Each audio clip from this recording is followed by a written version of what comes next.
السلام علیکم فرینڈز، آج ہم آئے ہیں لیسن نمبر 3 کی طرف۔ تو آج ہم سیکھیں گے کہ سٹارٹ کیسے کرتے ہیں، اس کو کک کہتے ہیں جی، اس کو کک کہتے ہیں۔ یہ اس کنڈیشن میں ہوتی ہے، سب سے پہلے اس کو موو کرنا ہے، ٹھیک ہے، اور اس کے بعد اب ہم اس کو کک ماریں گے۔ ایکسیلیٹر، ہلکا سا ایکسیلیٹر کو ہم نے ہلکا سا بریک مارنا ہے۔ یہ دیکھیے گا ذرا، ہلکا سا ایکسیلیٹر ہلکا سا بس کرنا، زیادہ نہیں کرنا۔ اور اب ہم مارنے لگے ہیں کک۔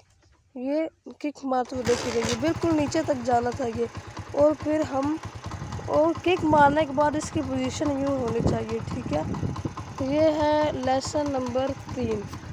نیوٹرل کرنے کا آپ کو پتہ چل گیا تھا۔ یہ جو بائک ہے اس کی یہ نیوٹرل لائٹ خراب ہو گئی ہے، میں آپ کو بعد میں بتاؤں گی اگلی ویڈیو میں کہ کیسے اگر نیوٹرل لائٹ خراب ہو جائے تو گیئر کیسے پتہ چلتا ہے کہ گیئر نکلے ہوئے ہیں یا نہیں، ٹھیک ہے۔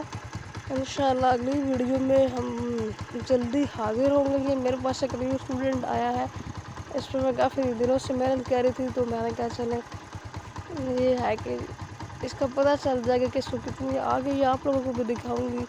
اور اب ہم اجازت چاہتے ہیں، نیکسٹ ویڈیو میں جلدی حاضر ہوں گے آپ کے ساتھ۔ اوکے، اللہ حافظ۔